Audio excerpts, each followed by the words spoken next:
Yes, we bring it back again. Oh, the good old days when Peter and Paul were still together, P-square. Na collabo. That's not how they sang the song. No, be na collabo. Yes, but they did not sing it like that was that. Auntie, have some decorum. Okay. Behave na collabo. Na collabo. Just P-square and I read dance that they dance. Anyway, from Tolu's, interjection, welcome to an exciting new week on Jasiri. I would trust that this week is already off to a great start. Right, ladies? Yes, It better be. And of course, we're going to do the odd... A bank is still owing me my money. A bank. No, they said there are only two things that can happen to you. I think it's Death and Manchester taxes. and Z-Bank.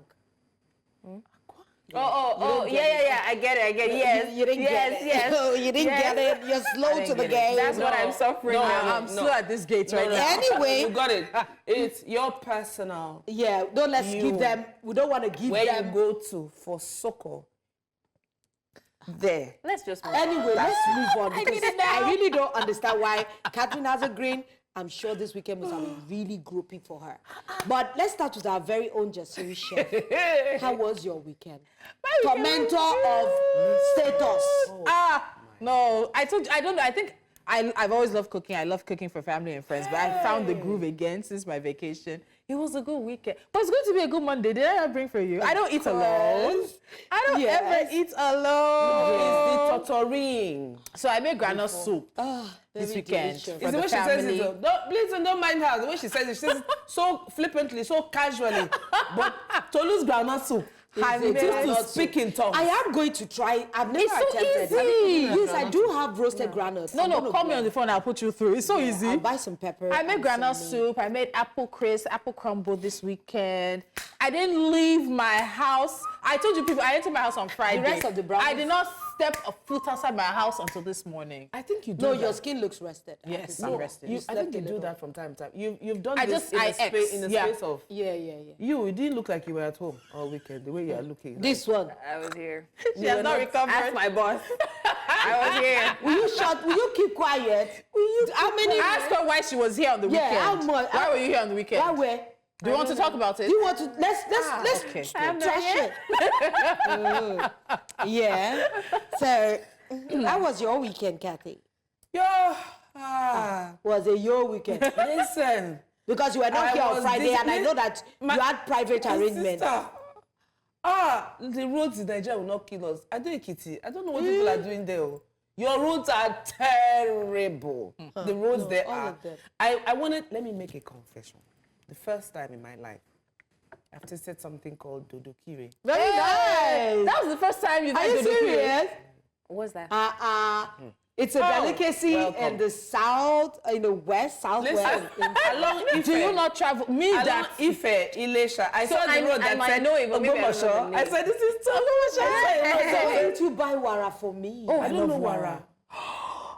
Tofu is like milk tofu. No, okay. Let me finish with dodokire. Why am I so lost in Dodokire doesn't look so pretty. It doesn't. It looks oily and black. Listen, when I first saw it, I said, blood of God. Let's see what goes down here. The first from the get-go. It was young. I bought a lot. I said I was going to give my girls. And guys, let me tell you, when Catherine is obsessed with something, Like the chin chin. oh my God. It's a problem. So dodokire is sold usually at parks in some. There goes another bracelet. In some parts of Kenya, but you'll see it in a nylon. It's oily on the outside. It's black. Yes. You'll see specks of pepper. Yes. It's fried dodo, ripe dodo, You fried had to in palm convince oil. me that it was Really? ripe. With pepper. Fried. It's very ripe. I It's put very I nice. put one, it was like putting, chocolate. There's Yes. It has a conical So by the shape. time I threw one in, I said, why is it not so bad. It's so why is it chewy.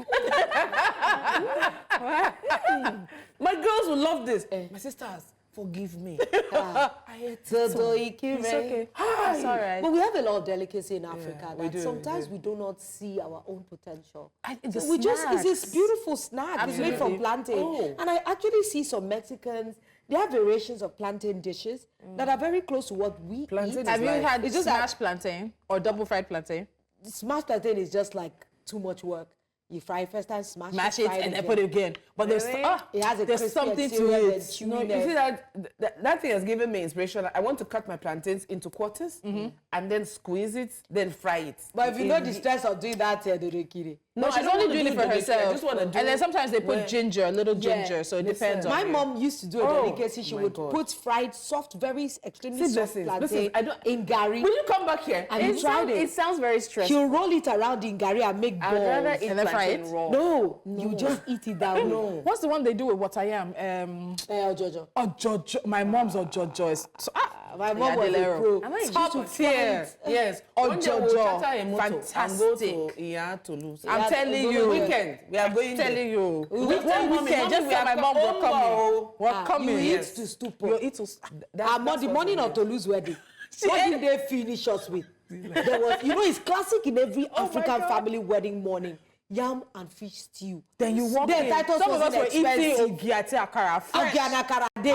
All the Let morning me tell you, this is akara the fry Yeah, I put in. you don't know thick akara. plantain. You I know the- akara. Why They you put dey it with do the that frying thing? spoon. Oh my God! Listen, we should try, guys. We need to- Honestly, we it's need a to Monday travel. morning, and you can't be doing this to everyone listening and watching us.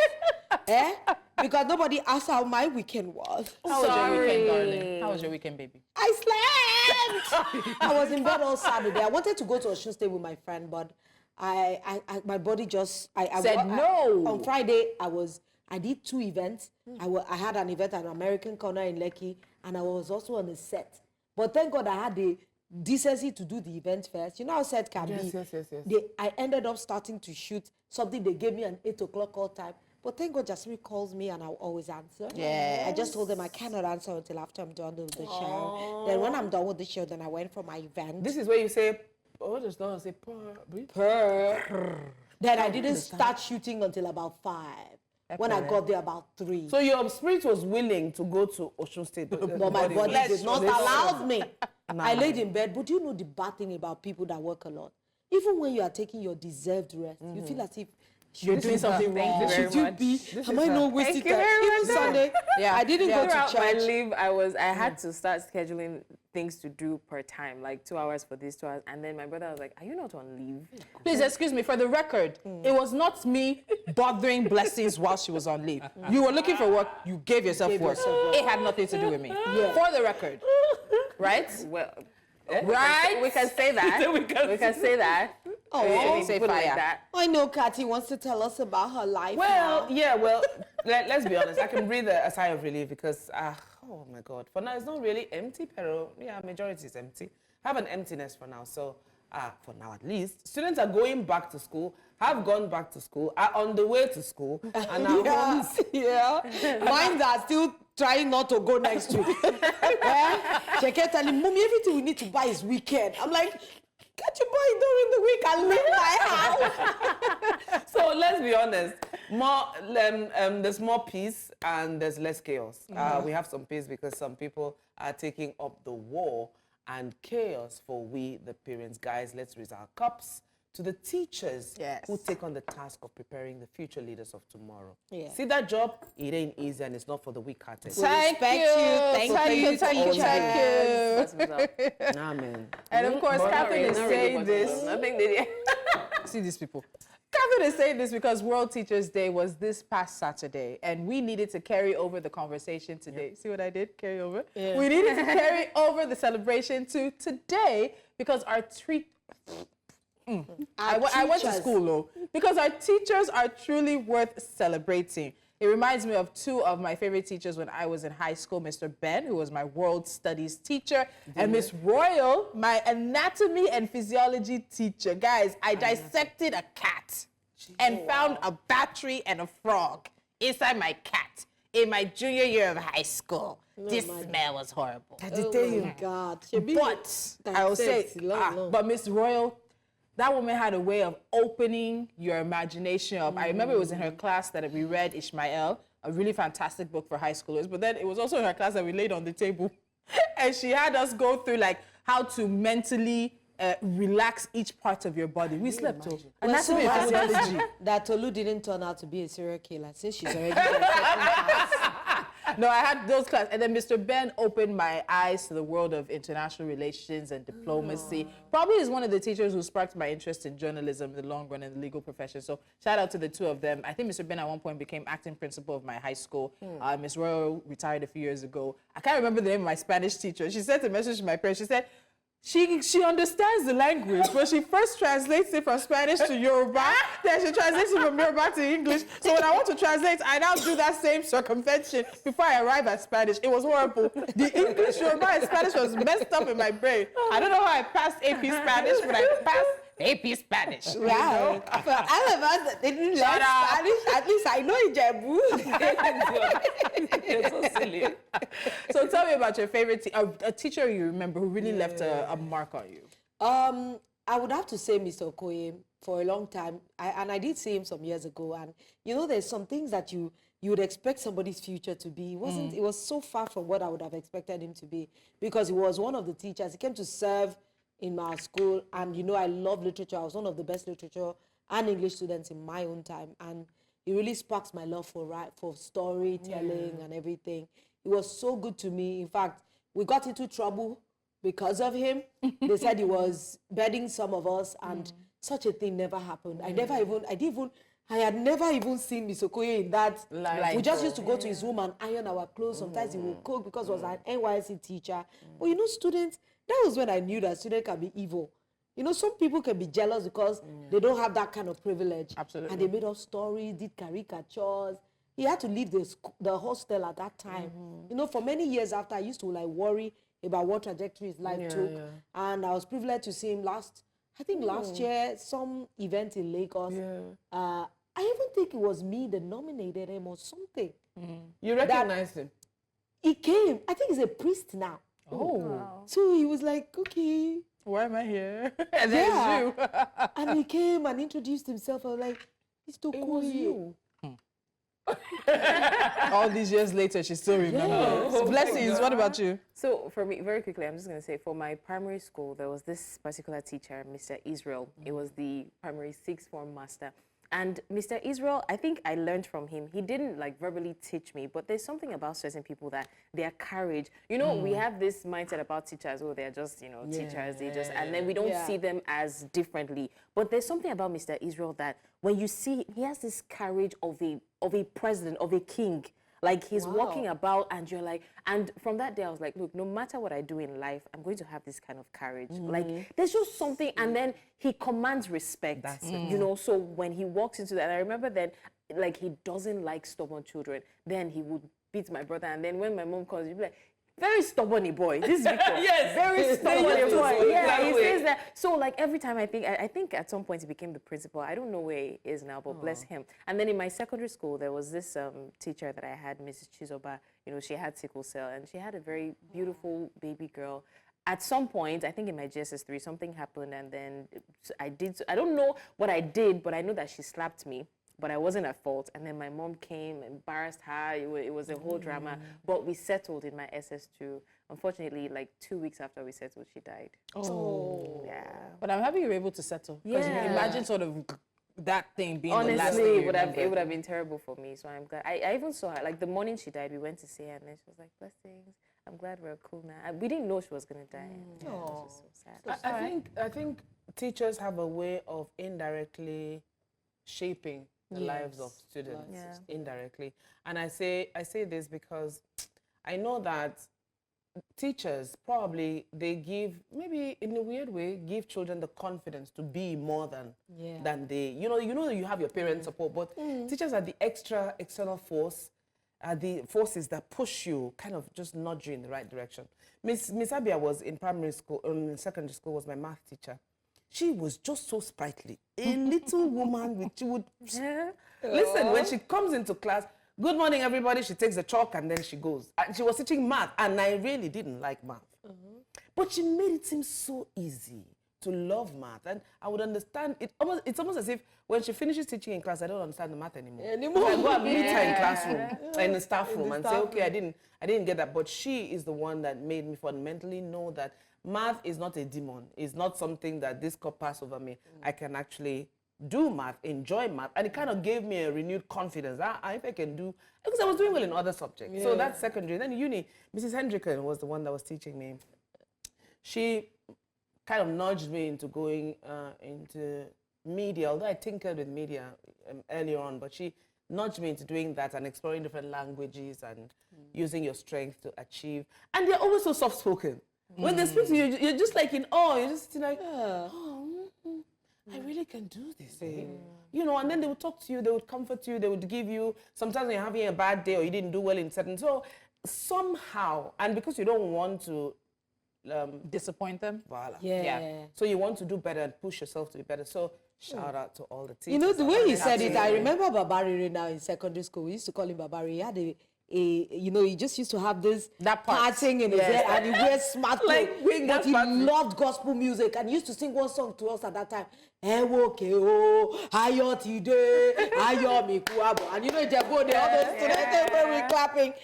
I can't remember much about him, but it was striking. Honestly, teachers are pulling their weight and they're doing amazing. I remember my PhD teacher also, he turned every single lesson to songs. Until date, I remember almost everything that he taught us. So if you think that teachers are not doing enough, then you need to think again. Nigeria really needs to do better by its teachers. And I do remember the conversations we had with Dr. Joy Issa. And even now, teachers in the FCT, for example, have been protesting over not getting paid. We do have to do better, not just for the teachers, but also considering the fact that teachers are the foundation of our society. They teach the lawyers, they teach the doctors, they teach the teachers, they teach the engineers, and more of tomorrow. So they deserve more.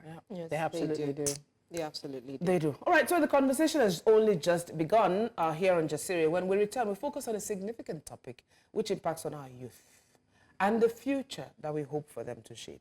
Our spotlight today falls on the President's announced National Youth Conference and hashtag End Governance Protest. Our guest is Hassan Soweto, activist and socialist. Stay with us. We'll be right back.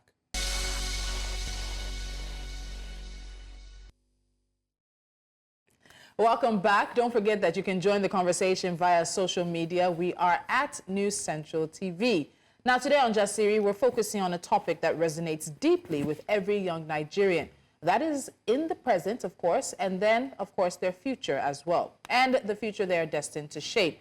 During his speech on the occasion of Nigeria's 64th Independence Day, President Bola Tinubu announced plans to convene a national youth conference aimed at empowering young Nigerians and ensuring their active participation in national development. The announcement is widely viewed as a strategic effort to bridge the gap between the government and the youth, who have long advocated for a more significant role in decision-making processes.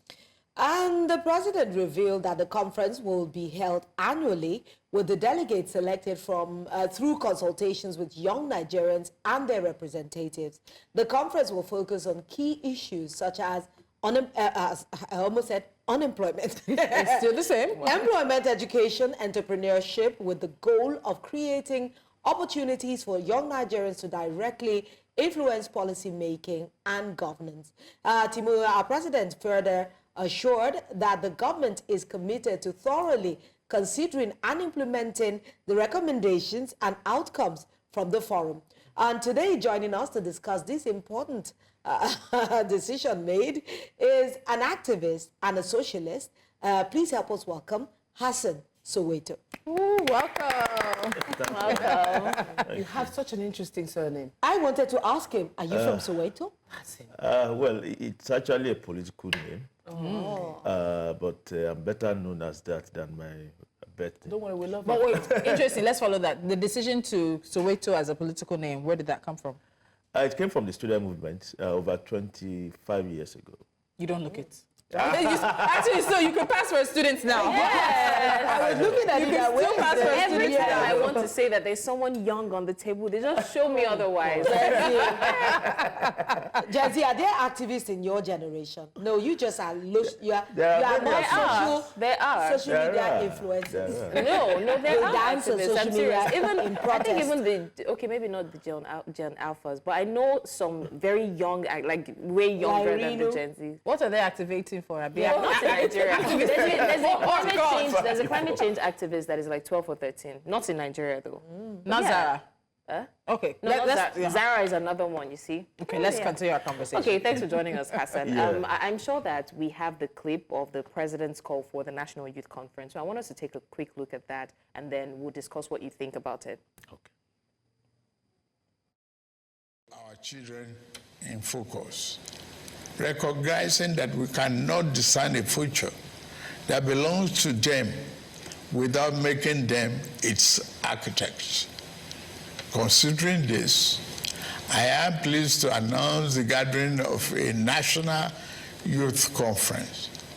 This conference will be a platform to address the diverse challenges and opportunities confronting our young people, who constitute more than 60% of our population. It will provoke meaningful dialogue and empower our young people to participate actively in nation building.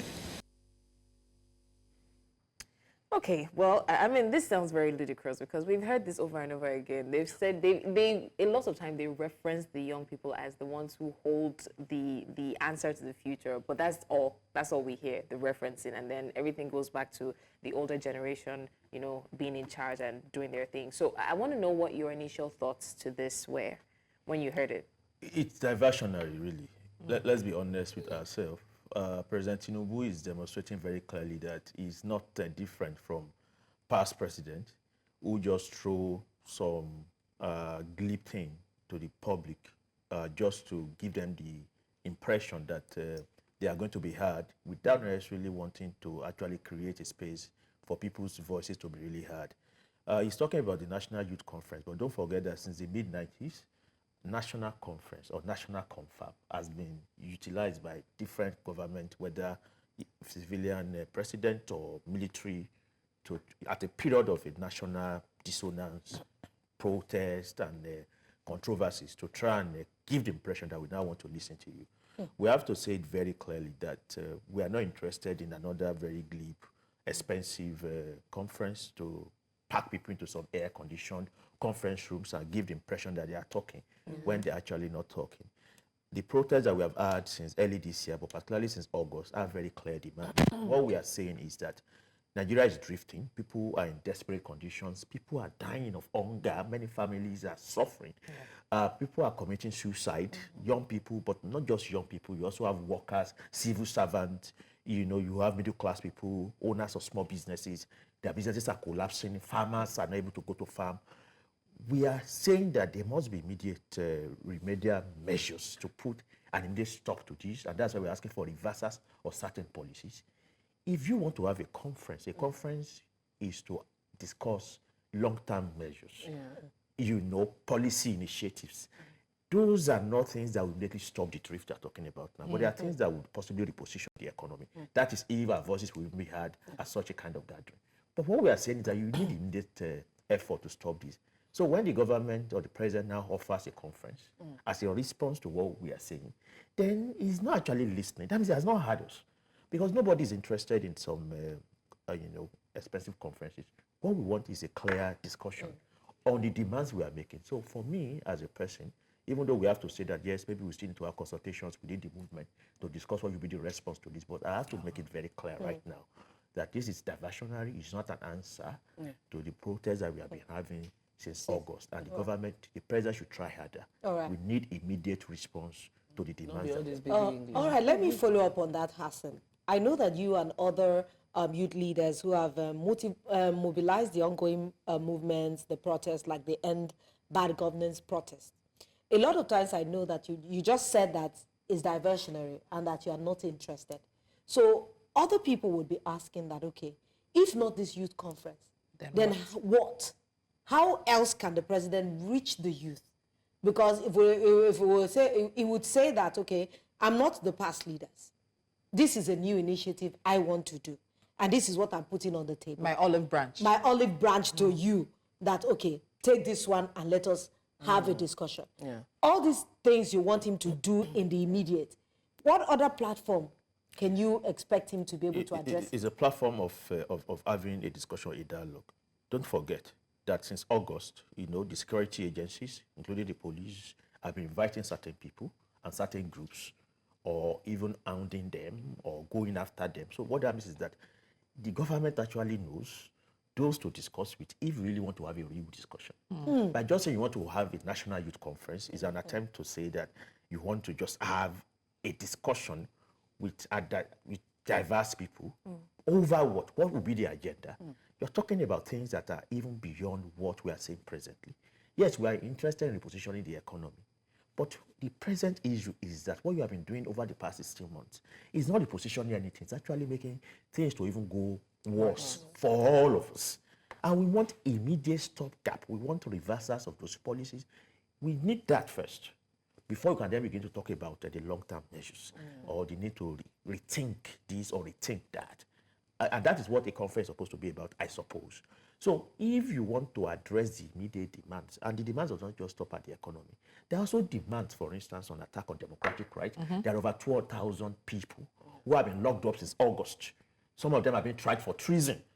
We also need immediate, response to that. Is there at a 30-day conference that those issues will be addressed? And why a 30-day conference? 30 days, 1 month. So it's a jamboree, and then you're going to spend billions on that. It's a jamboree. So if a country doesn't have money to fix education, you are giving student loans instead of providing grant, instead of increasing budget allocation to education, the healthcare system is completely collapsed. If you've got any sick person who is in the hospital today, they are in trouble because the drugs are expensive, people cannot afford healthcare anymore. You have seen what the flood has done to many places across the north central and the north east of the country. Farms, have been destroyed. These are things that government needs to put money to address. But government says there's no money, but then you have money for a 30-day conference. I think that we need to tell the president that we do not need this. If we want to have a real discussion about our demands, the discussion can even be held on Zoom. You don't need to fly people to Abuja. It's for us to table our demands. And say, these are the demands we are making. What can we do? We have 20 demands. We have 10 demands. What do you want to do first? So Hassan, let's hold on. We have a lot more to talk about in regards to that. We also want to look at the protests and some of the treason charges and the actions of the government in recent times. Then take it further to these youth-led movements. Are they making an impact? And what are the key lessons in terms of making sure they're impactful and that the protests don't just end up being protests? That at the end of the day, there's much more to it. The conversation continues right here on Jasiri. Do stay with us. Thank you so much for staying with us. You're watching Jasiri right here on News Central. You can also join the conversation via social media. We are at News Central TV. Our guest today is Hassan Soweto, a notable youth activist and leader who's had a crucial role in mobilizing young Nigerians for positive change. Now, with the recently announced National Youth Conference and ongoing movements like the End Bad Governance protest, it's clear that young people are determined to take their rightful place and shape Nigeria's future. Now, Hassan, I want to go back to something as you were talking about the fact that you believe this national conference that the president has announced is going to turn into nothing else but a 30-day jamboree. And since we've seen the End Bad Governance protest, there's been a lot. The Tinubu administration has made the decision to charge some of the protesters with treason, and that's been a move that's been widely condemned. And many people have criticized it as something that is meant to send a message to young people about coming out. And for many people, 2020 is not too far. Yeah. NSARS. No, 2020 as in NSARS is not too far from our memories. Yeah. Just a few weeks ago, somebody who's been held in prison for the past 4 years was released, one of the protesters from NSARS. So when you put that together with the treason charges and other actions of the government, which seems to have suppressed Nigerian youth spirit, do you think they've achieved that aim? Because that is what it is. So have they achieved the aim? Because when you look at the October 1st protest that was called, it seemed to have fizzled out within the first day. We discussed it here on the table. Well, at the level of the movement, the October 1st action was, as far as we are concerned, meant to be a one-day action to send a note of warning to the regime that all of the repression that has happened since August would not stop us. So from that point of view, the question that the protest fizzled out does not even arise. Okay. What has happened is that by coming out again on October 1st, we have clearly demonstrated to the regime that if they thought that we were going to be afraid of coming out to the street because they arrested many of us in August, then they have failed. In fact, we made a point on October 1st. We said that if protest is now treason, then we all want to be treasonable. And that when tyranny becomes law, resistance becomes a duty. So that's to send a clear note of warning to the regime that they should prepare the prisons more of us are ready to come. Because we are never going to concede our right to lawful assembly. That right was never considered, even under military autocracy. Why now, under a so-called civilian rule, are we going to concede that right? So they should keep it coming, however much they want to go about it, how many more people do they want to arrest. We are never going to give up that right. And that statement has been boldly made on October 1st. October 1st was also a day to launch what we call a rolling mass action. It means that from October 1st, we are in a situation of a permanent campaign of resistance against the regime. So it means that protests will come anytime now. Some will be announced, some may not even be announced. From October 1st, we are in a state of a permanent campaign of resistance against the regime on all of those anti-poor policies that have messed up all our lives, on the continuous incarceration of our people in prison and police custodies. So, and right now, even immediately after October 1st, we have started discussing when we are going to announce the next day of action. So Okay, what so that means, therefore, is that this whole call Yeah. for a youth conference is completely, not even addressing the issues. It's not even something that is real enough for us to say maybe we want to reconsider and say we want to pause a bit, because it is obvious that the government is not responding directly to us. The president is trying to give the impression that he's speaking to Nigeria's youth, to Nigeria people, whereas he's not speaking to us. Because if you are speaking to us, you are going to acknowledge the demands we are making, and then you are going to say that these are the measures to begin to address them. If you want to discuss them further, you are going to say that you want to invite the groups that are involved nationwide, their representatives, and we don't have to fly to Abuja to do that. We have to make it even as less costly to ourselves and to the government as much as possible. We can have it on Zoom. Okay, I want know, us to and then we can shift discuss our focus from the youth conference a little to the youth, especially those who are tirelessly fighting for this. My worry is that there is only a handful of Nigerian youth who are still so passionate about fighting for change, who still maintain that momentum. Because if you look at the kind of pushbacks that the youth have gotten, I mean, you mentioned that, how many do they want to arrest? But they're still arresting more. There's not a lot of youth that are not tired of what's going on now. There are youths that are still getting released from the NSAS protest of 2020. And then if you look at the momentum that the youth have, October 1st, for example, a lot of people expected the streets to be filled with youths, but people are tired. In fact, there were more elderly people than the youths on the street. So there's that determination to want a change in Nigeria, but I don't think people have it in them anymore, because when you ask the question that, this country is not worth fighting for, it's not worth dying for. Like, I'd rather just sit down, allow the people that have the energy to fight, to keep fighting. So is it still possible that there are a number of youths that are willing to fight for this change? And how do you sustain momentum? Yes, the thing is that we need to do a whole lot of sensitization, and that's a continuous process. Because you are right that, yes, the October 1st action wasn't as big as expected. But that's also because of a whole lot of factors. People are hungry, and sometimes, if you have to transport yourself from your house to a place where a protest was supposed to take place, and you need that money to have some nice breakfast to hold yourself together, sometimes you have to make a difficult choice of going for a breakfast instead of going for a protest. But we know very well that if there are just 5,000 people on the street protesting, there are possibly 2 million other Nigerians, possibly 10 million other Nigerians who are sitting at home behind their television, who are in support of them.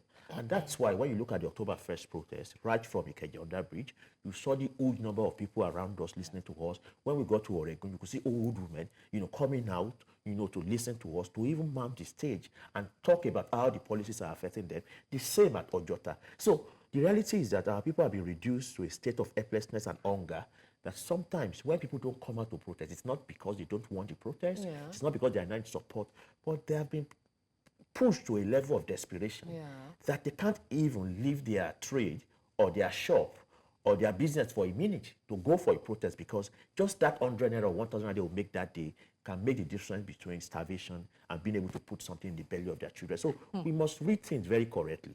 And that is why the regime will be making a mistake to think that it has any support or maybe people are not going to fight. But we'll continue to do our sensitization. And that's why we have said it's going to be a rolling mass action.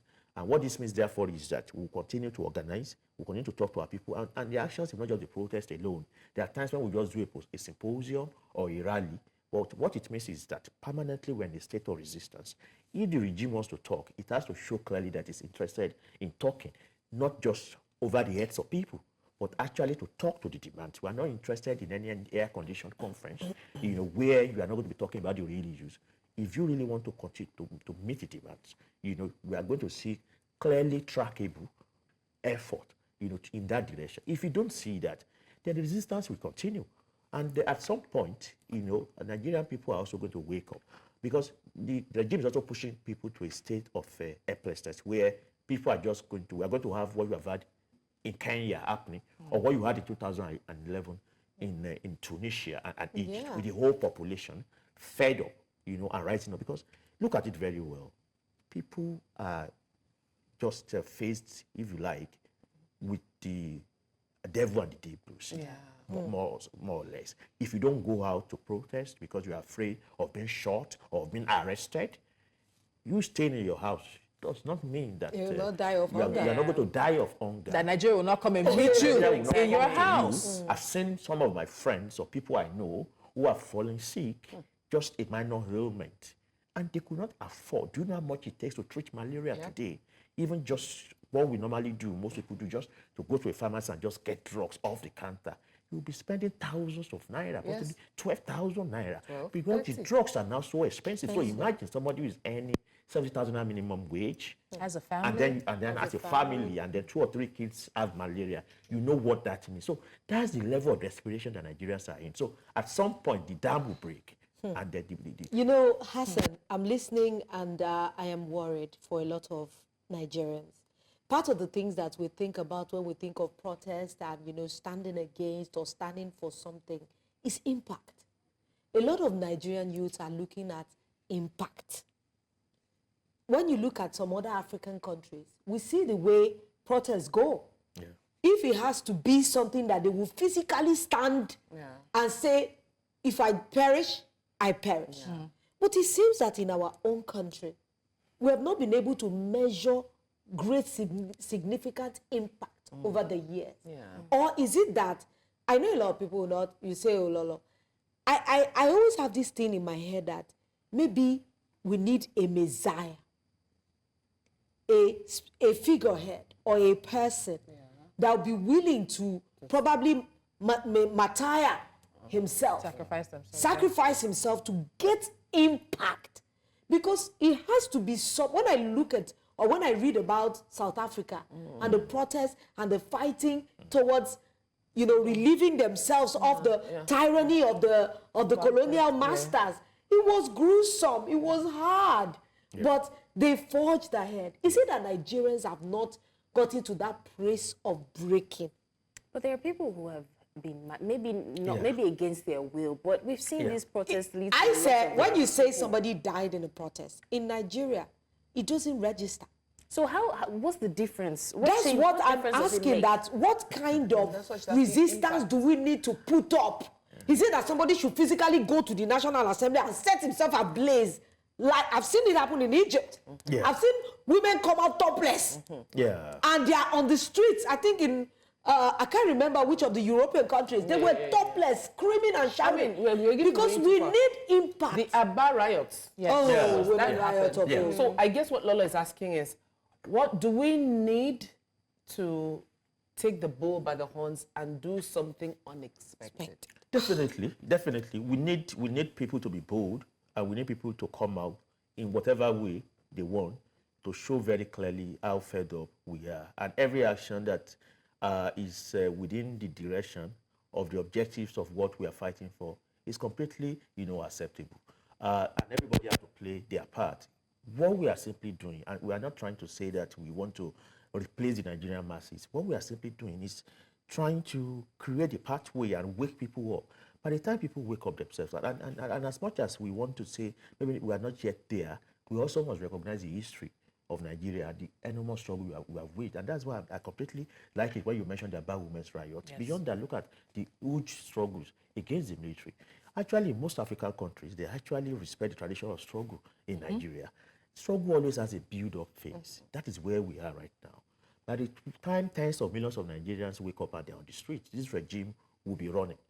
And that is why, for those who are advising this regime, they have to ask it not to wait till that time, because at that time, it will be greater than what we are seeing in Kenya, it will be a complete revolution. And that's where we actually need to go, because obviously the problems we are facing in this country is systemic. It's not just a question of who is there. It's a question of what programs and policies do they defend.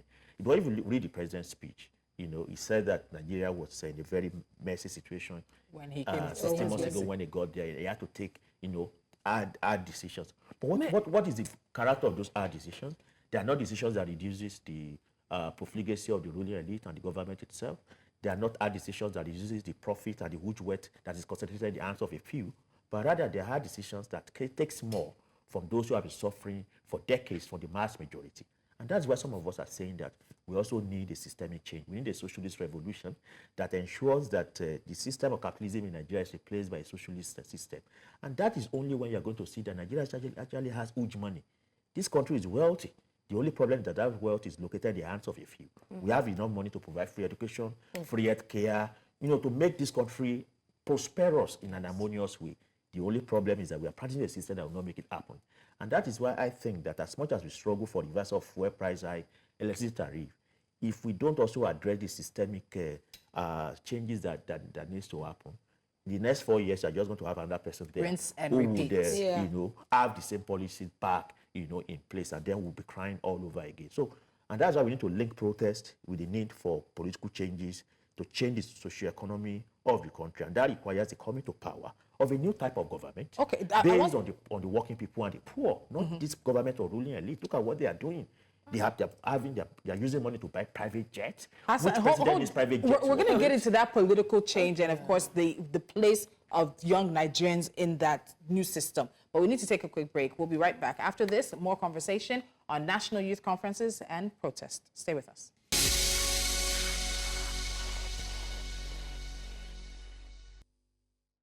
We're entering the home stretch of the show this morning, looking at National Youth Conference and protest. Our guest is Hassan Soweto. He is, of course, an activist and socialist, and he's advocating now for a completely different type of government, or not an administration, a government that is more socialist in its leaning, replacing the capitalist drive of Nigeria, where wealth is in the hands of a few. Hassan, I don't know if the ladies have noticed it, but you continue to refer to the government as a regime. And that's a very military-linked military-linked term, as it may be. It's deliberate. But, exactly, I know. But I want to ask this. In terms of the NSARS protest, we saw a list of demands from the protesters.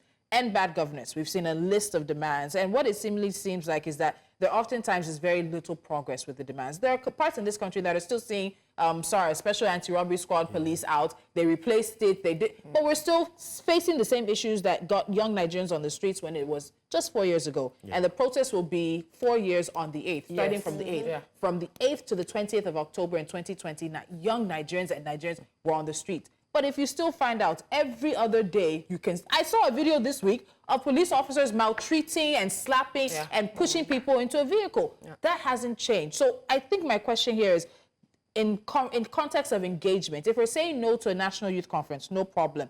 But how do we get the energy from street protests and channel that into long-term political engagement or influence in policy making? They'll say that they gave us not too young to run. And they've said, okay, if you run, if you're whatever age you are, you run. We've done that for you. Is that not enough? But young people are still not there. And then some people will castigate the special advisors. There are a lot of young special advisors in cabinets, in state and federal level across this country. But it feels like we don't see the impacts of that. So how do we channel these street protests into long-term political engagement and policy making?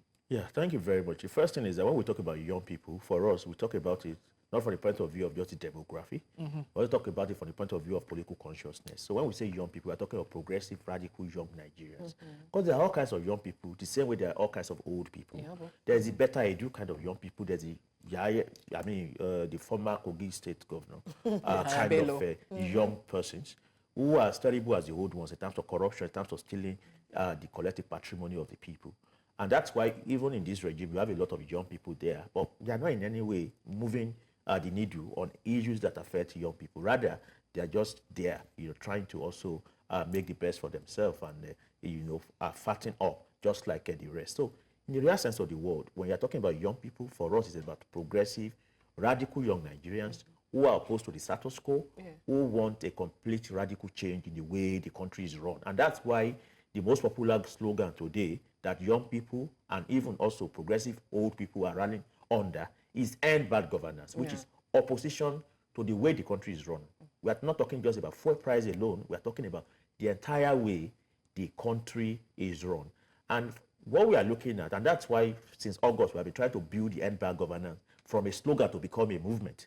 You were not saying that just like we have done in Lagos, where you now have, an end bad governance movement with about 30 organizations and groups, under it, and more are still coming.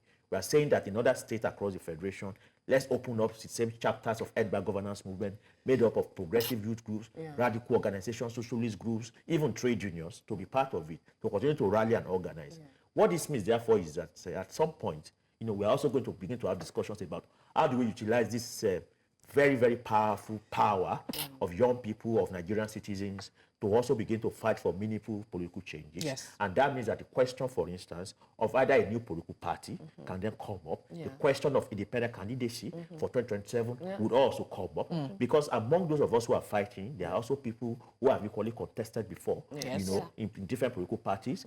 For instance, I myself, about a few years ago, I contested under the Socialist Party of Nigeria in Ogun State for the House of Assembly. And I ran under a program of going to the House of Assembly to use as a platform to fight for development, to mobilize people, to insist that the state resources will be used to build roads in all of the nooks and crannies of Ogun State. Well, Ogun State is a state where, there's hardly any development.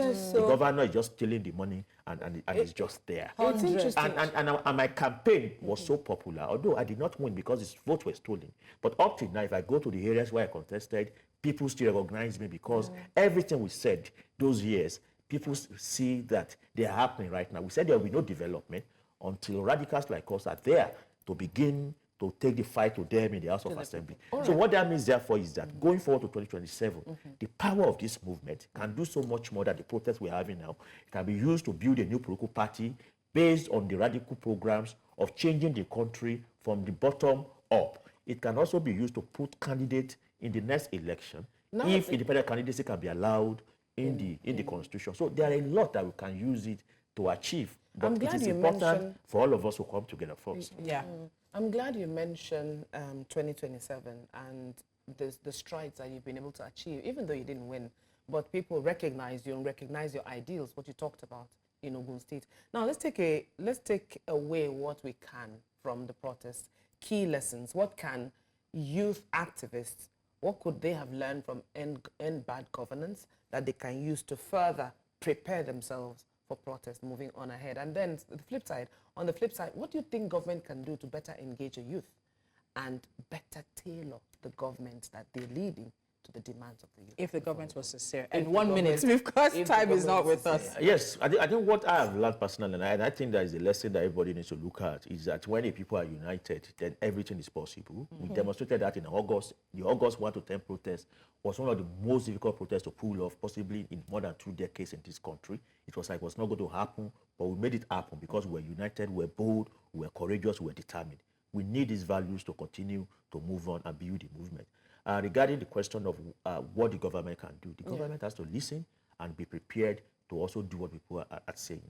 That is all I would say. You need to listen, but not just listen, but also be prepared to do what the people are saying. If truly the government is a government of the people, by the people, and for the people. Okay, well, unfortunately, that's the much we can take this morning. Thank you so much, activist and socialist Hassan Soweto, for joining us and sharing your thoughts. It's a very crucial time, in the history of Nigeria. And one thing we know is that the youth have a fighting chance. The question is, do we still have the fighting spirit? Thank you so much, Hassan. And, it's a new week. Do well to join us every weekday, 10 a.m., because this is where it's happening hot. This is the award-winning show, and this is where we give you everything you need to know. All right, from me and the ladies.